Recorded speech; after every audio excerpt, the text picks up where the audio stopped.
Kanto Cup is finally back, so hello trainers! Kato here, and today we're diving into Kanto Cup with the best 5 teams that you can use. Kanto Sandslash can be used, but we're gonna have a normal one, Sandslash from the community day. I did not want to spend an elite TM yet on my Kanto Sandslash, so we're gonna keep that for now. And this Pokemon is absolutely insane with Kanto right now on the Kanto Cup meta. We're gonna pair it with a double kinda poison, because we're having a poison type debuffer Golbat, and of course a poison fast attack debuffer with Icy Wind, the water type Seeking. This line of 3 is pretty good, pretty solid. I like the synergy between the picks. You can see that Golbat can be used as a closer because it has access to the Shadow Ball, and of course you can still bait shields with your Poison Fang, which is gonna be super good for you in the end game. Sandslash is gonna have the spammy Ice Punch, which is gonna help it against the flyers a lot, and of course you're gonna go pretty crazy on steel types, on poison types like Nidoqueens and Max with your Bulldoze, so keep that in mind when using your Sandslash, and Shadow Claw will help it a little bit more charge up that charge attack. Of course you're gonna have a drawback when you're facing a normal type, because right now you're gonna get resisted by a lot with your fast attacks, but overall I think that this line of 3 is gonna be super useful for you. The core breaker is gonna be this Raichu, but I don't think that anyone is gonna play Raichu, especially with Brick Break, so you are free to go with this line of 3 against anything in the current meta. For the next one, we got a Poliwrath team. You're gonna see really fast that I'm using the wrong moveset. Don't use Scald, you're not gonna need it, or if you want to use Scald, just replace it with Ice Punch. I prefer the Ice Punch Dynamic Punch version, double punch. Don't use Scald, don't use Hydro Bomb, you're gonna need Ice Punch for the flyers, you're gonna need Dynamic Punch, as you're gonna see here, for the ice types like Dugong and Lapras. So overall, keep Mud Shot and then go pretty hard on your opponent with back-to-back punches for the ultimate end game. So at the back we're gonna have the safe switch Alola Mac. Every Alola Mac in every meta is gonna be a safe switch because of the fact that it is part poison, part ground, part dark, excuse me, but it is weak only to ground, so that's what I wanted to say, right?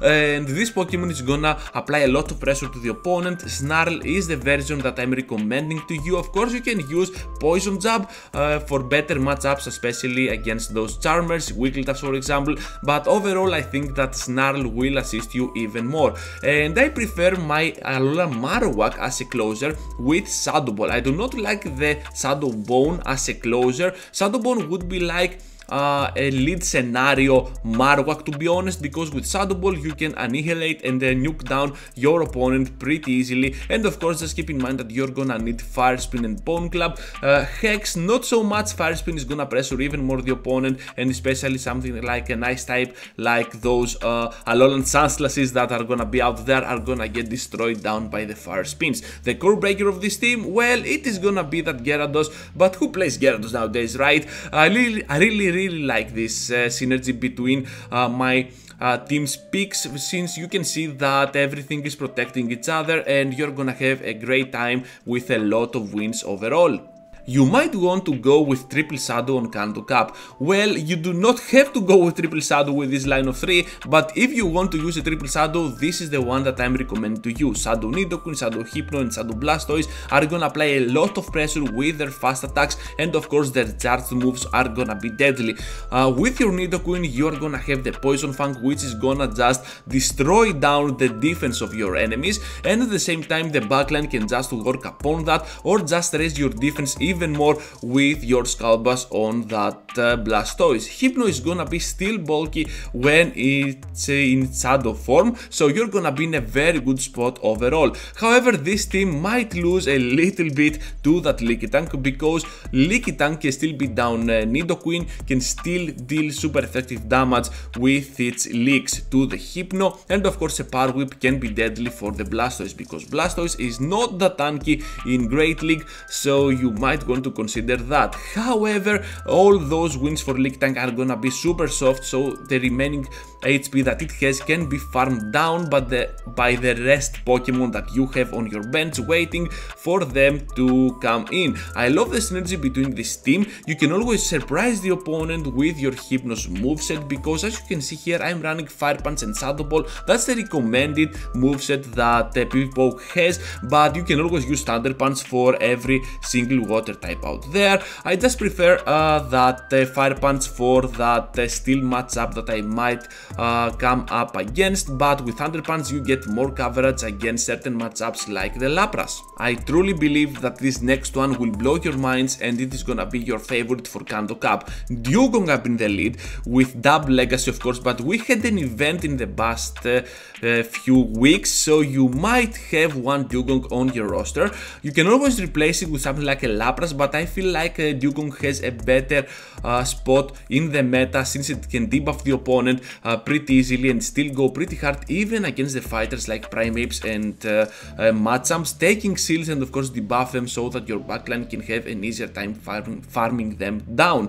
Ninetales is gonna be recommended in its Cantonian form, not Alolan, because I like the fire moves that it has, and it's gonna provide the coverage you need against certain matchups, especially that Sandslash that your opponent might have. I prefer to use Psyshock on my Ninetales because Nidoqueens exist a lot, and the pure Psyshock can absolutely destroy down that Pokemon. You can always use it as a closer, your Ninetales, to go pretty hard on the enemy with a pure Solar Beam, so with shields down, Solar Beam is just gonna be devastating even if it is resisted.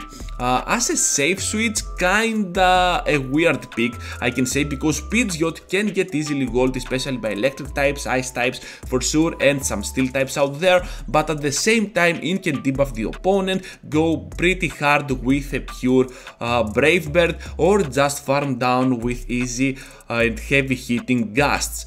This Pokemon will be super slow to charge up, but it is really worth it because the opponent will most probably shield that Feather Dance and then get destroyed by a Brave Bird. The Core Breaker for this team, well, it is gonna be that Alolan Graveler, because that Pokemon is absolutely a menace to every single pick of this team, but at the same time you still have some options against it, like the Water Pulse from that Dugong, like the Psyshock from that Ninetales, because that Graveler is super glassy, but against Pidgeot, yeah, I think that this Volt Switcher can absolutely farm you down. That's all for this team, and now let's move forward into my favorite one. A triple electric for the finale. In this Kanto Cup, not a lot of those ground types exist, so if you're wondering what a good and fast win looks like, well, a triple electric is here to help you out. Electrode up in the lead in its Cantonian form, Raichu as a closer on its Alolan form, and Magneton on its Cantonian, of course, obviously form, will be the line of three that you are seeking for.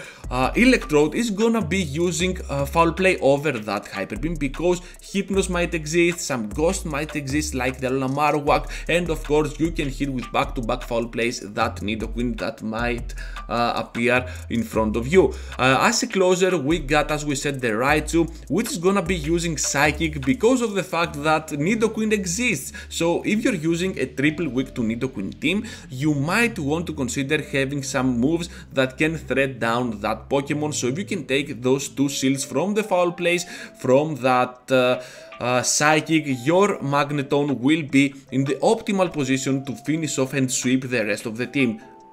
Trust me on that, I'm not lying right now. This Pokemon can absolutely sweep. I sweep teams on every single Kanto Cup. With Magnet Bomb, Magneton is gonna be unstoppable, and keep in mind that you're gonna need Discharge, not Zap Cannon as I'm gonna have here. So yeah, overall this line of three pretty strong, pretty solid, and I really recommend to you. Be sure to leave a like, subscribe to the channel if you already haven't, and since you're watching this video, I'm pretty sure you are enjoying stuff like this. So I hope to see you all into the next one, trainers. Until then, take care.